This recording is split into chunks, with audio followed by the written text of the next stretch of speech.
ഒരു കടലാസ് കഷ്ണം പോലെ അതെല്ലാം അനുസരിക്കും. പക്ഷെ അതേ ഓസ്തികൾ മറഞ്ഞിരിക്കുന്നത് എന്നെ സൃഷ്ടിച്ച, എന്നെ പരിപാലിക്കുന്ന, എന്നെ മരിപ്പിക്കുന്ന, എന്നെ മണ്ണാക്കി തീർക്കുന്ന, മരിച്ചിടത്ത് തന്നെ വീണ്ടും ജീവിപ്പിക്കുന്ന, എന്റെ പാപങ്ങൾ ക്ഷമിക്കേണ്ട, ഞാൻ ആരെയും വിളിച്ച് പ്രാർത്ഥിക്കുന്നു ആ പ്രാർത്ഥനയ്ക്ക് വേണ്ടി ഉത്തരം തരേണ്ട, എന്റെ വിധിവാചകമായി ഞാൻ പോയി നിൽക്കേണ്ട, എന്നെ സ്വർഗത്തിലേക്കോ നരകത്തിലേക്കോ പറഞ്ഞു വിടേണ്ട എൻ്റെ ദൈവമാണ് ഈ ഓസ്തിയിൽ മറഞ്ഞിരിക്കുന്നത്. ആ സമയത്ത് ഞാനും നിങ്ങൾ ചിലപ്പോൾ ഓർക്കാറില്ല. പള്ളി വരുമ്പോൾ ഓർക്കാനില്ല, കുർബാന ചെല്ലുമ്പോഴും ഓർക്കാനില്ല, കയ്യിൽ സ്വീകരിക്കുമ്പോഴും ഓർക്കാനില്ല, കൊടുക്കുമ്പോഴും ഓർക്കാനില്ല, വായിൽ വെക്കുമ്പോഴും ഓർക്കാനില്ല. അത് നമ്മളെ സംബന്ധിച്ച് ഒരു എന്താ പറയുക, ഒരു പാർട്ട് ഓഫ് എ സിസ്റ്റം. പള്ളിയിൽ പോയാൽ കുർബാന സ്വീകരണത്. നമ്മുടെ മനസ്സ്, നമ്മുടെ ഹൃദയം, നമ്മുടെ പ്രാർത്ഥന അതിലേക്ക് പലപ്പോഴും വരുന്നില്ല എന്നാണ് എൻ്റെ ചിന്ത. നമ്മുടെ പള്ളിയിലും നമ്മുടെ ഫോണും തമ്മിൽ എന്തെങ്കിലും വ്യത്യാസമുണ്ടോ? പുറത്ത് അങ്ങനെ വർത്തമാനം പറയുന്നത് പോലെ പള്ളിയിൽ വർത്തമാനം പറയും.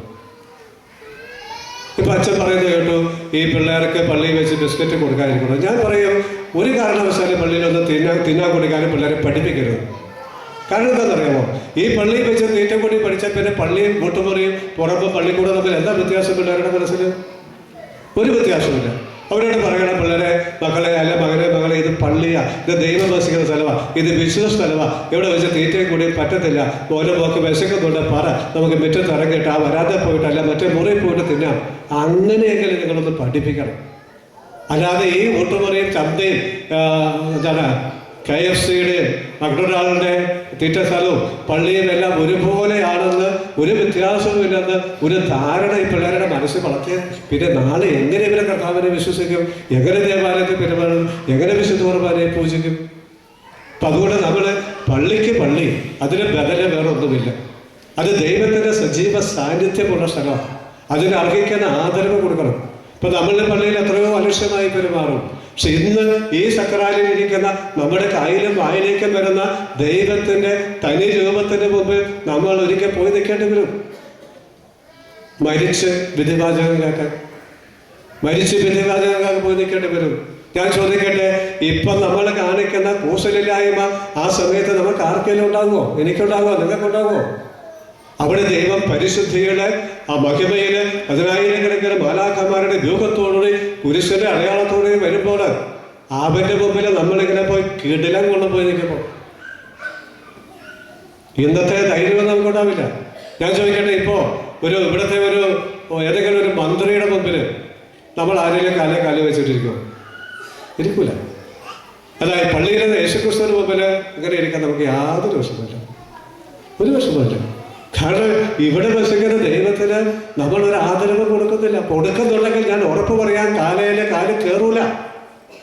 കാരണം ഇത് ദൈവവും ഇത് ഞാനും തമ്മിലുള്ള ദൂരം ചെറുതൊന്നല്ല.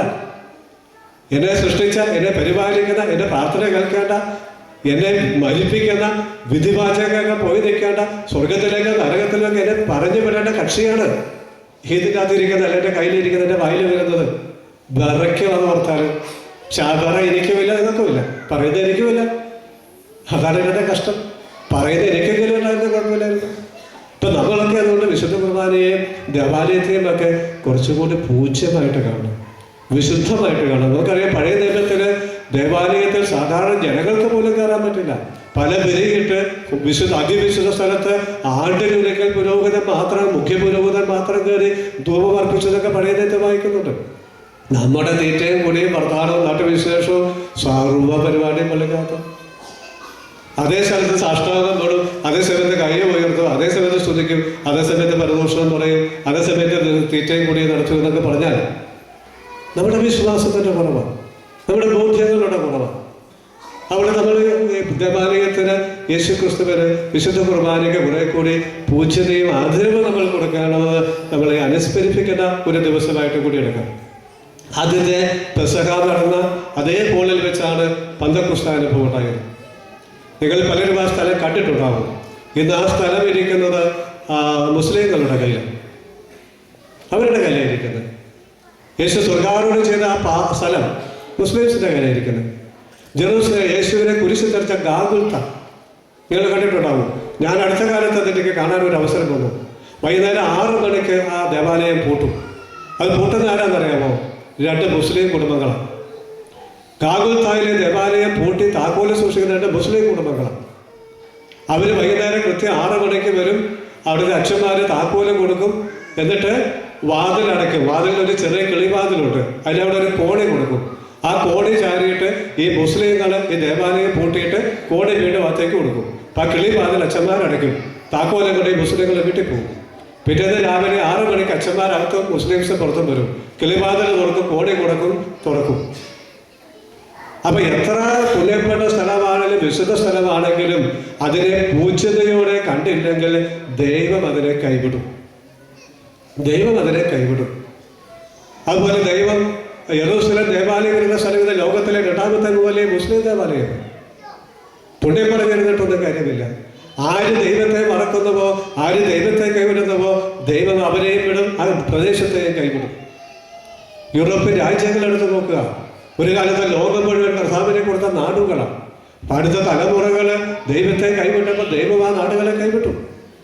അപ്പൊ അതുകൊണ്ട് നമ്മൾ ദൈവത്തിന് അർഹിക്കുന്ന പ്രാധാന്യം, അർഹിക്കുന്ന ആദരവ് കൊടുത്തെങ്കിൽ മാത്രമേ ദൈവം തിരിച്ച് നമ്മളെ ആദരിക്കൂ, ദൈവം തിരിച്ച് നമ്മളെ ബഹുമാനിക്കൂ. അവിടെ ഞാൻ പറയും, നിങ്ങളെപ്പോലെയുള്ള ആളുകൾ താമസിക്കുന്ന ഈ രാജ്യത്തിന് വേണ്ടി കൂടി നിങ്ങൾ പ്രാർത്ഥിക്കണം. ഈ രാജ്യത്തിന് വേണ്ടി നിങ്ങൾ പ്രാർത്ഥിക്കണം. കാരണം ഈ രാജ്യം നിലനിന്നെങ്കിലേ നിങ്ങൾക്കിവിടെ നിലനിൽക്കുള്ളൂ. ഇവിടെയുള്ള മറ്റു സമൂഹങ്ങൾ, മറ്റു മക്കള് നല്ലവരായെങ്കിലേ ദൈവകൃപയും ജീവിച്ചെങ്കിലേ നിങ്ങളുടെ മക്കൾക്ക് ദൈവകൃപയും ജീവിക്കാൻ പറ്റും. നാട്ടിലുള്ള സർവ്വപിള്ളേരും തരികടയായി പോയാൽ നിങ്ങളുടെ കൊച്ചു മാത്രം നന്നായിട്ട് ജീവിക്കാൻ പറ്റത്തില്ല. നിങ്ങളുടെ കൊച്ചിന് മാത്രം വിശുദ്ധ ജീവിതം ജീവിക്കാൻ പറ്റത്തില്ല. നിങ്ങളുടെ കൊച്ചിന് മാത്രം ദൈവത്തെ അറിയാൻ പറ്റത്തില്ല. നിങ്ങളുടെ കുട്ടി ഇടപഴകുന്നവരും കൂടി ദൈവത്തെ ആശ്രയിച്ച് ദൈവവിശ്വാസത്തിൽ ക്രൈസ്തവ ധാർമ്മികതയിൽ ജീവിക്കുന്ന ആയെങ്കിലേ നിങ്ങളുടെ മക്കൾക്ക് അങ്ങനെ ജീവിക്കാൻ കഴിയും. അതുകൊണ്ട് ഈ നാടിനെ ഓർത്ത്, ഇവിടെയുള്ള നാനാജാതി മതസ്ഥരെ ഓർത്ത്, ഇവിടെയുള്ള മലയാളി സമൂഹങ്ങളെ ഓർത്ത് ഒക്കെ നമ്മൾ പ്രാർത്ഥിക്കണം. ഈ രാജ്യം ദൈവത്തെ കൂടുതൽ അറിയാനായിട്ട് എത്രയോ പൈതൃകമായ ക്രൈസ്തവമായ പാരമ്പര്യമുള്ള ഒരു രാജ്യമാണിത്. നിങ്ങളതിൻ്റെ ചരിത്രമൊക്കെ അറിയുന്ന ആളുകളാണ്. അവിടെ ഇന്നും അതിൻ്റെ ഒരുപാട് നന്മകൾ നിലനിൽപ്പുണ്ട്. പക്ഷെ ഒത്തിരി കൈവിട്ടു പോയിരിക്കുന്നു. ഒരു വിഷയം നിങ്ങളിലൂടെ ആയിരിക്കാം, നിങ്ങളുടെ മക്കളിലൂടെ ആയിരിക്കാം ഈ രാജ്യം വീണ്ടും ദൈവത്തെ ആദരിക്കുന്ന ഒരു അവസ്ഥയിലേക്ക് വരുന്നത്. ഇപ്പം ദൈവം എന്ന് ആദരിക്കുന്നവോ, ആരെ ആദരിക്കുന്നവോ അവർക്ക് നിലനിൽപ്പുള്ളൂ, അവർക്ക് നിലനിൽപ്പുള്ളൂ. യഹൂദന്മാര് അവരുടെ ദേവാലയം വരുന്ന മതിലിൻ്റെ ഉള്ളില്, ആ മുസ്ലിം ദേവാലയത്തിന്റെ പുറത്ത്, മതിലിന്റെ പുറത്ത് വരെ ഇപ്പം പോകത്തുള്ളൂ. ആ മതിലെ തലയിടിച്ച് അവരെ കരയുകയും. അവരുടെ ഏറ്റവും വലിയ ശത്രുവിന്റെ ദേവാലയമാണ് അവരുടെ ഏക ദേവാലയം വരുന്ന ജെറൂസലേം ദേവാലയത്തിന്റെ സ്ഥലത്ത് നിന്നിരിക്കുന്നത്. ഒരു പുണ്യ പാരമ്പര്യം പറഞ്ഞിട്ട് എൻ്റെ അപ്പൻ എങ്ങനെയായിരുന്നു, അമ്മ എങ്ങനെയായിരുന്നു, മറ്റതെങ്ങനെയായിരുന്നു പറഞ്ഞിരുന്നിട്ട് ഒരു കാര്യവുമില്ല. നീ എങ്ങനെയാ, ഇതാ ദൈവം നോക്കുന്നത്. ഇന്ന് ജീവിക്കുന്നത് അങ്ങനെ, ഇതാ ദൈവം നോക്കുന്നത്. ഇല്ലയോ, നീ എന്നെ കൈവിട്ടോ, ഞാൻ നിങ്ങളെ കൈവിട്ടു, അത്രേ ഉള്ളൂ. നിങ്ങൾ എന്നെ കൈവിട്ടോ, ഞാൻ നിങ്ങളെ കൈവിട്ടു, അത്രേ ഉള്ളൂ. അപ്പം അതുകൊണ്ട് നമ്മൾ ഈ രാജ്യത്തിന് വേണ്ടിയും ഒക്കെ ഇന്ന് പ്രാർത്ഥിക്കേണ്ട ഒരു ദിവസമാണ്. മറ്റൊരു ചിന്ത, ഇന്ന് ഈശോ വിശുദ്ധ കുർബാന സ്ഥാപിച്ച ദിവസമാണ്. അതോടൊപ്പം തന്നെ പൗരോഹിത്യം സ്ഥാപിച്ച ദിവസമാണ്. പൗരോഹിത്യം സ്ഥാപിച്ച ദിവസം നമുക്കറിയാം. ഇന്ന് ഈ ലോകത്തെല്ലായിടത്തും, പ്രത്യേകിച്ച് യൂറോപ്യൻ രാജ്യങ്ങളും അമേരിക്കയിലും ഒക്കെ ഈ പൗരോഹിത്യം ഒരുപാട് വിമർശന വിധേയമാണ്. ഒരുപാട് പേര് തെറ്റ് ചെയ്യുന്നതായിട്ട് പറയപ്പെടുന്നു. ഇതൊക്കെ നമ്മൾ കാണുകയും കേൾക്കുകയൊക്കെ ചെയ്തതാണ്. സത്യം പറഞ്ഞാൽ ഇതൊരു നിങ്ങൾക്കും നമുക്കും എല്ലാവർക്കും സഭയ്ക്കും എല്ലാവരും നാണക്കേടിൻ്റെ വിഷയം, ഒരു ഉതപ്പിൻ്റെ വിഷയമാണ്. ഒരു വശത്തൊരു സത്യം, ഒരു മറുവശത്ത് രണ്ട് ചിന്തകൾ അതുമായി ബന്ധപ്പെട്ട് ഞാൻ പറയട്ടെ. ഈ ബിഷപ്പ് ഫുൾട്ടൺ ജേഷീൻ, പ്രസിദ്ധനായ അമേരിക്കൻ ബിഷപ്പായിരുന്നു, മരിച്ചുപോയി. അമേരിക്ക റേഡിയോയിലൂടെ ടെലിവിഷനിലൂടെയൊക്കെ അദ്ദേഹം ഒരുപാട് പ്രഭാഷണങ്ങൾ നടത്തിയിരുന്നു. ഒത്തിരി ആധ്യാത്മിക ഗ്രന്ഥങ്ങൾ എഴുതിയിട്ടുണ്ട്. ഒരുപാട് പേരെ അത് ആകർഷിച്ചിരുന്നു.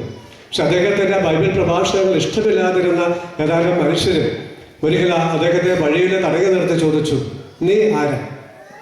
നീ ഒരു മനുഷ്യൻ, ഞങ്ങളും മനുഷ്യരും. അപ്പം അങ്ങനെ ഇരിക്കെ നീയും ഞാനും ഞങ്ങളും തമ്മിൽ ഒരു വ്യത്യാസവുമില്ല. കാരണം രണ്ടു കൂട്ടരും മനുഷ്യരും.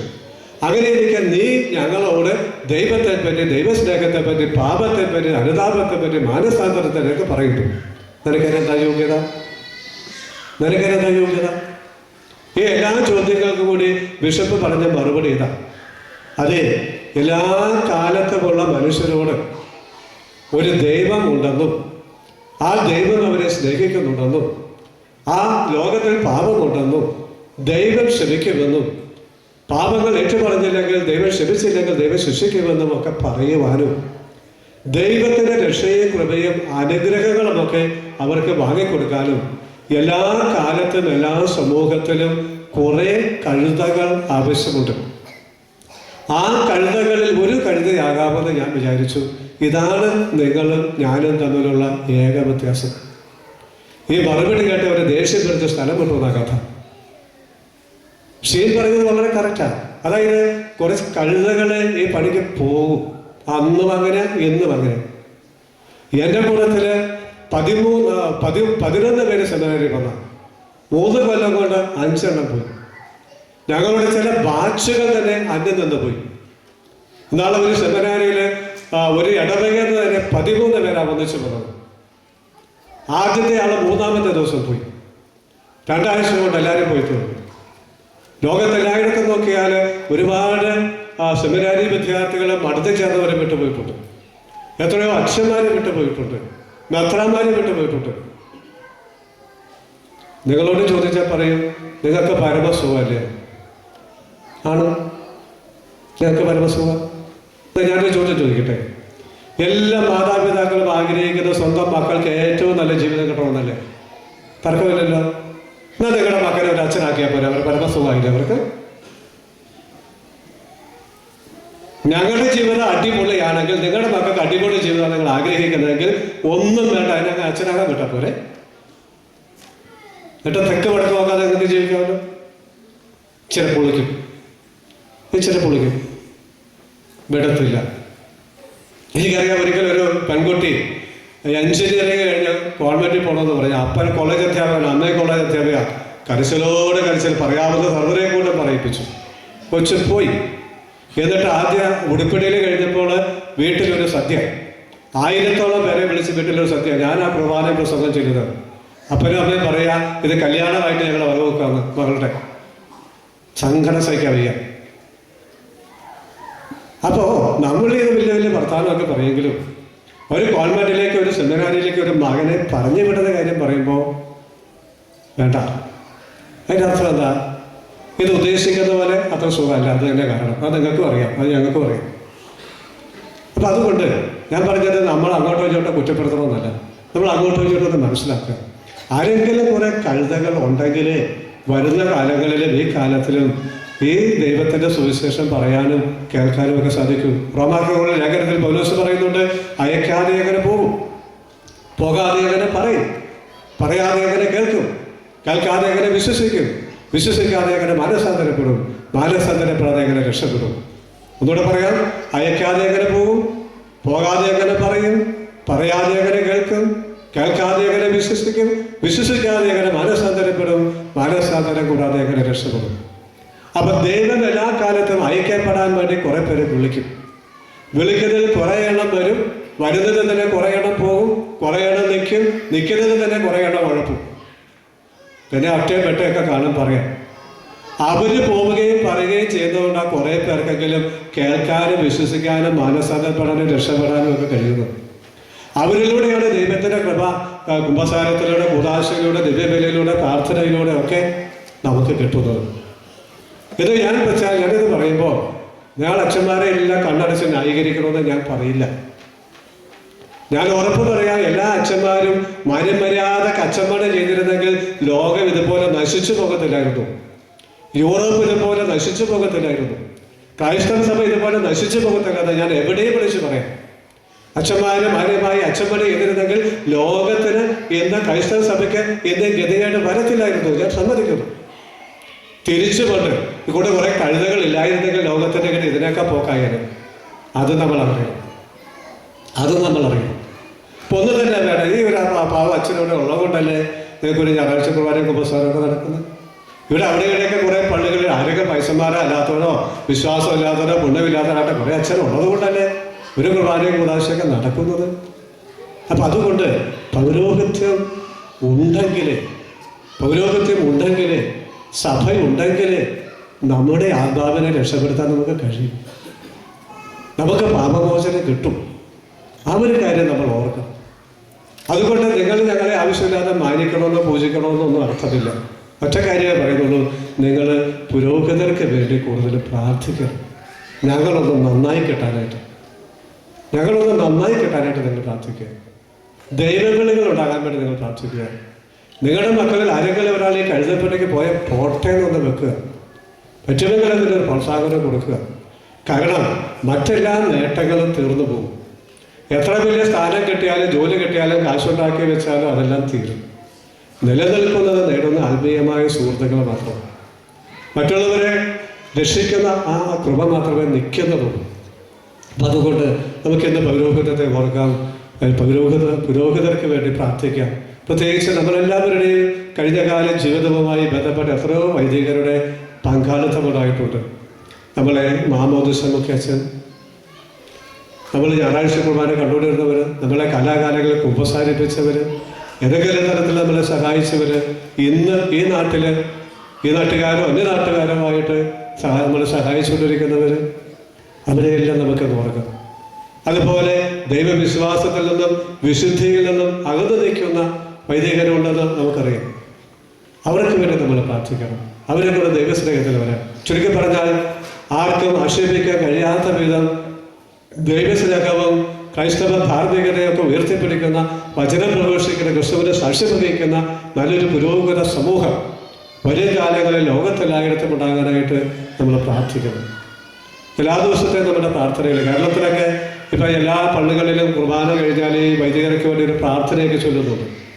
നിങ്ങൾക്ക് നിങ്ങളുടെ കുടുംബ പ്രാർത്ഥന കഴിഞ്ഞ് ഓക്കെ, ആ പ്രാർത്ഥന വഴിയെങ്കിൽ എല്ലാ ദിവസവും ചെല്ലാൻ കഴിയും. അങ്ങനെ നമ്മൾ കുറ്റം പറഞ്ഞത് കൊണ്ട് ആരും നന്നാവില്ല. പ്രാർത്ഥിച്ചാൽ പക്ഷേ മാറ്റം ഉണ്ടാവും, പ്രാർത്ഥിച്ചാൽ വ്യത്യാസം ഉണ്ടാവും. നമുക്ക് പുരോഹിതർക്ക് വേണ്ടി, മാർപ്പാപ്പായ്ക്ക് വേണ്ടി, മെത്രാന്മാർക്ക് വേണ്ടി, എല്ലാ വൈദികർക്കും വേണ്ടി, പ്രത്യേകിച്ച് വചന ശുശ്രൂഷ ചെയ്യുന്നവർക്ക് വേണ്ടി, അത് ചെയ്യാത്തവർക്ക് വേണ്ടി, വലിയ സഹനത്തിലൂടെ കടന്നവർക്ക് വേണ്ടി പ്രാർത്ഥിക്കാം. എത്രയോ അച്ഛന്മാർ പണ്ട് കാലത്ത് ഓടി നടന്ന് സേവനം ചെയ്തവർ ഇന്ന് എഴുന്നേക്കാൻ കഴിയാതെ കിടക്കുന്നു. എൻ്റെ ആശുപത്രിയിൽ തന്നെ 11ാമത്തെ മാസം ഒരച്ഛൻ കിടക്കുന്നത്. കയ്യോ കാലോ അനക്കത്തില്ല, കണ്ണു പോലും അനക്കത്തില്ല. ചിലപ്പോൾ 3-4 ദിവസം ഇങ്ങനെ അനങ്ങാണ്ട് കിടക്കും. അത് കഴിഞ്ഞ് ചിലപ്പോൾ ഒരു ദിവസം കണ്ണ് തുറക്കും. തുറന്നാൽ പിന്നെ അന്നത്തേക്ക് കണ്ണടക്കില്ല, അങ്ങനെ ഇരിക്കും. പിന്നെ 2 ദിവസം കഴിഞ്ഞാൽ കണ്ണടയും. യാതൊരു മൂവ്മെൻറ്റും ശരീരത്തിലില്ല. 11ാമത്തെ മാസം കിടക്കുന്നത്. അങ്ങനെ എത്രയോ വൈദിക മന്ദിരങ്ങളിൽ മറ്റു സ്ഥലങ്ങളൊക്കെ എത്രയോ ഓടി നടന്ന് കഷ്ടപ്പെട്ട് കഠിനാധ്വാനം ചെയ്ത അച്ഛന്മാർ ആരും തിരികെ നോക്കാനില്ലാതെ കിടക്കുന്നുണ്ട്. അവരൊക്കെ സേവനം ചെയ്ത് അവരുടെ സേവനം കിട്ടി എന്തോരം സ്ഥലങ്ങളും മനുഷ്യരും വ്യക്തികളും കുടുംബങ്ങളുമുണ്ട്. ഇവരാരും വരെ ഓർക്കാറില്ല. ഞാനപ്പേ പറഞ്ഞ അനാഥത്വം, പ്രത്യേകിച്ച് വൈദികരെ പലപ്പോഴും അത് അനുഭവിക്കുന്ന ഒരു യാഥാർത്ഥ്യമാണ്. പ്രത്യേകിച്ച് പ്രായം ചെന്ന് ആരും നോക്കാനില്ലാത്ത ഒരു സ്ഥലത്തെത്തുമ്പോൾ. അപ്പം അതുകൊണ്ട് നമ്മൾ പൗരോഹിത്യത്തിന് എല്ലാത്തരം മേഖലയിലുള്ള പുരോഹിതരെ ഓർത്ത് നമുക്ക് പ്രാർത്ഥിക്കാം. 3-ാമത് ദിവസം എളിമയുടെ ഒരു മാതൃക കാണിച്ചൊരു ദിവസമാണ്. അവൻ ദൈവമായിരുന്നിട്ട് മനുഷ്യൻ്റെ കാല് കഴുകി. നമുക്കും ഈ ശുശ്രൂഷയുടെ മനസ്സ് തീർച്ചയായിട്ടും ഉണ്ട്. അത് കൂടെ പ്രാവർത്തികമാക്കാൻ ശ്രമിക്കാം. അത് മറ്റെവിടെയും നമുക്ക് പ്രാവർത്തികമാക്കാൻ ശ്രമിക്കേണ്ട, നമ്മുടെ സ്വന്തം വീടുകളിൽ നമുക്കത് പ്രാവർത്തികമാക്കാം. ഈ എളിമയുടെ പാഠം ഉദാഹരണത്തിന് ഇവിടെയൊക്കെ അതിനൊരു പ്രസക്തി ഉള്ള ഞാനിങ്ങനെ പല സ്ഥലത്ത് പോയപ്പോൾ എനിക്ക് ബോധ്യപ്പെട്ട കാര്യമാണ്. ഇവിടെ ഞാൻ നിങ്ങൾ ആരുമായിട്ട് സംസാരിച്ചിട്ട് എനിക്ക് കിട്ടിയ അറിവല്ല ഞാൻ പറയുകയാണ്. മിക്കവാറും നമുക്കറിയാം, ഈ വിദേശത്തേക്കുള്ള മലയാളികളുടെ കുടിയേറ്റത്തിൻ്റെ ഒരു കേന്ദ്ര ബിന്ദു എന്ന് പറയുന്നത് നഴ്സസ് സെൻറ്റേർഡ് മൈഗ്രേഷനാണ്. അപ്പോൾ ഒന്നെങ്കിൽ നേഴ്സുമാർ ആദ്യം വന്നു, പിന്നെ കല്യാണം കഴിച്ച ഒരാളെ കൊണ്ടുവന്നു, അല്ലെങ്കിൽ ഇവിടെ ആദ്യം വന്നവരെ കല്യാണം, ഏതെങ്കിലും ഭാഗത്തെ സെൻറ്റർ പോയിന്റ് ഇവിടെ എത്തിപ്പെടാനുള്ള മുഖ്യ കാരണം നഴ്സ് എന്ന ജോലി ചെയ്യുന്നതാണ്. അപ്പോൾ എപ്പോഴും അവർക്കാണ് ഒരു അപ്പർ ഹാൻഡ്. മനുഷ്യരോട് ചോദിച്ചാൽ, ആരോട് ചോദിച്ചാൽ പറയും എവിടെയാണ് ജോലി? ഞാൻ ഹോസ്പിറ്റൽ നഴ്സാണ്. അഭിമാനത്തോടെയും പറയും, തദ്ദേശത്തോടെ പറയും. കാരണം എനിക്ക് സ്ഥിരം ജോലിയുണ്ട്, എനിക്ക് സ്റ്റാറ്റസ് ഉണ്ട്, എനിക്ക് സ്ഥിരമായ വരുമാനമുണ്ട്, എനിക്ക് ഡ്രൈവ് ചെയ്യാൻ അറിയാം, എനിക്കെല്ലാം അറിയാം, എനിക്ക് ഇംഗ്ലീഷും പറയാറില്ല. ഈ പാവം അല്ലെങ്കിൽ ഈ നഴ്സിനെ ചുറ്റിപ്പറ്റി പുറകെ വന്നതാണ് പലപ്പോഴും അവരുടെ ഭർത്താക്കന്മാർ. ഞാൻ പലരോടും മറ്റു പല സ്ഥലത്ത് അനുഭവിച്ചു. എന്താ ജോലി? ഒരു കമ്പനിയിൽ. അതിലപ്പുറം ചോദിച്ചാൽ അവരുടെ മുഖം അപ്പം വാടും, ഞാൻ കണ്ടിട്ടുണ്ട്. അതുകൊണ്ട് ഇപ്പം ഞാൻ ആരോടും ചോദിക്കത്തില്ല എന്താ ജോലി. അഥവാ പരമാവധി ചോദിച്ചാൽ ഒരു കമ്പനിയിൽ എന്ന് പറഞ്ഞാൽ അപ്പം ഞാൻ ഫുൾ സ്റ്റോപ്പ് ഇടും. കാരണം കമ്പനി പലതരം ജോലിയുണ്ട്. അതിലേതെങ്കിലും ഒരു ചെറിയ ജോലിയായിരിക്കും പലർക്കും കിട്ടുന്നത്. അവർക്കതിൽ വിഷമം ഉണ്ടാവും, മറ്റൊന്നും കിട്ടാനില്ല. രണ്ടിടത്ത് കിടക്കണമെന്ന് വെച്ച് ഇവിടെ ഒന്ന് നിൽക്കുന്നതായിരിക്കാം. അപ്പം ആ ഭർത്താക്കന്മാരുടെ മാനസികാവസ്ഥ ഭാര്യമാർ ഉൾക്കൊള്ളണം. അവരുടെ നിസ്സഹായത, അവരുടെ അപകർഷബോധം, അവരുടെ നിസ്സഹായാവസ്ഥ ഒക്കെ ഭാര്യ ഒന്ന് ഉൾക്കൊള്ളണം. ഇല്ലെങ്കിൽ മര്യാദയ്ക്ക് ഞാൻ കാരണം നിങ്ങളിവിടെ എത്തിയ എന്നുള്ളൊരു തൻ്റെ വീട്ടിൽ കാണിച്ചാണല്ലോ, തീർന്നു. ആ മനുഷ്യൻ്റെ ജീവിതം ഞാൻ മുമ്പേ പറഞ്ഞില്ല, കട്ടപ്പോകാം. എത്ര വീടുകളിലെല്ലാം സംഭവിക്കുന്നു. അവിടെ ഈ പ്രത്യേകിച്ച് ഭാര്യമാരായിട്ടുള്ളവർ ഈ എളിമയുടെ പാഠം കാണിക്കേണ്ടത്, കലയെഴുന്ന മനസ്സ് കാണിക്കേണ്ടത് സ്വന്തം വീട്ടിൽ, അത് പ്രത്യേകിച്ച് ഭർത്താവിൻ്റെ അടുത്ത്. നിങ്ങൾക്കായിരിക്കാം ശമ്പളം കൂടുതൽ, നിങ്ങൾക്കായിരിക്കാം സ്ഥിരം ജോലി, നിങ്ങൾക്കായിരിക്കാം കൂടുതൽ സ്റ്റാറ്റസ്. എന്നാലും നിങ്ങൾ അവരെ നിങ്ങളെക്കാൾ വലിയവരായിട്ട് കാണും, അവരെ നിങ്ങളെക്കാൾ വലിയവരായിട്ട് മാനിക്കും, അവരെക്കാൾ നിങ്ങൾ അവരെ ആദരിക്കുക, പ്രത്യേകിച്ച് നിങ്ങളുടെ മക്കളുടെയൊക്കെ മുമ്പിൽ. ഇല്ലെങ്കിൽ അത് വല്ലാത്ത ഒരു മനസ്സിൻ്റെ വിഷമം, അവർക്ക് ആരോടും പറഞ്ഞറിയിക്കാൻ വയ്യാത്തൊരു വിഷമം. അതുകൊണ്ട് ആ പാപങ്ങളോട് അല്പം കൂടി കരുണ നിങ്ങൾ കാണിക്കണമെന്ന് ഞാൻ പറയാൻ ആഗ്രഹിക്കുകയാണ്. തിരിച്ചു പോട്ട് ഭർത്താക്കന്മാരെ തിരിച്ച് ഭാര്യമാരെയും മാനിക്കണം. അവിടെയും പറ്റുന്ന സഹായങ്ങൾ ആദരവ് കൊടുത്തുകൊണ്ട് ഭർത്താക്കന്മാരും താഴണം, പരസ്പരം താഴുക. പൗലോസ് പറയുന്നുണ്ട്, പരസ്പരം ബഹുമാനിക്കുന്നതിൽ നിങ്ങൾ മത്സരിക്കും. ഭാര്യയ്ക്കും ഭർത്താവിനും പ്രാക്ടീസ് ചെയ്യാവുന്നതാണ് പരസ്പരം ബഹുമാനിക്കുന്നതിൽ മത്സരിക്കുക. ഞാൻ ചോദിക്കട്ടെ, ബാക്കി എന്തെല്ലാം സ്റ്റാറ്റസും ശമ്പളവും കാറും വണ്ടിയും ഒക്കെ ഉണ്ടായിട്ടും ഒരു നല്ല ദാമ്പത്യ കുടുംബ ജീവിതം ഇല്ലെങ്കിൽ കോപ്പൊക്കെ പിന്നെ ആർക്ക് എന്തിനാ?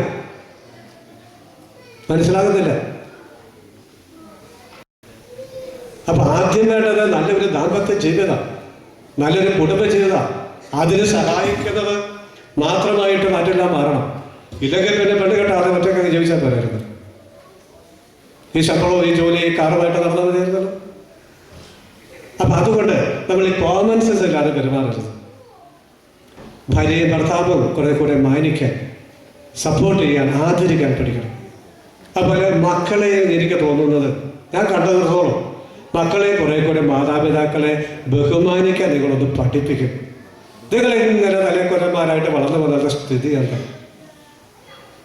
കുറച്ചുകൂടി അവരെ നിങ്ങളൊന്ന് എളിമപ്പെടാൻ, താഴ്ന്നു കൊടുക്കാൻ, മറ്റുള്ളവരെ അപ്പനോ അമ്മയോ വഴിപോക്കനോ ധർമ്മക്കാരോ ആരുമാകട്ടെ അവരെ ഒന്ന് മാനിക്കുവാൻ, അവർക്കൊന്ന് സേവനം ചെയ്യാനുള്ള ഒരു മനസ്സ് ഈ കൊച്ചു മക്കൾക്ക് ഉണ്ടാക്കി കൊടുക്കണം.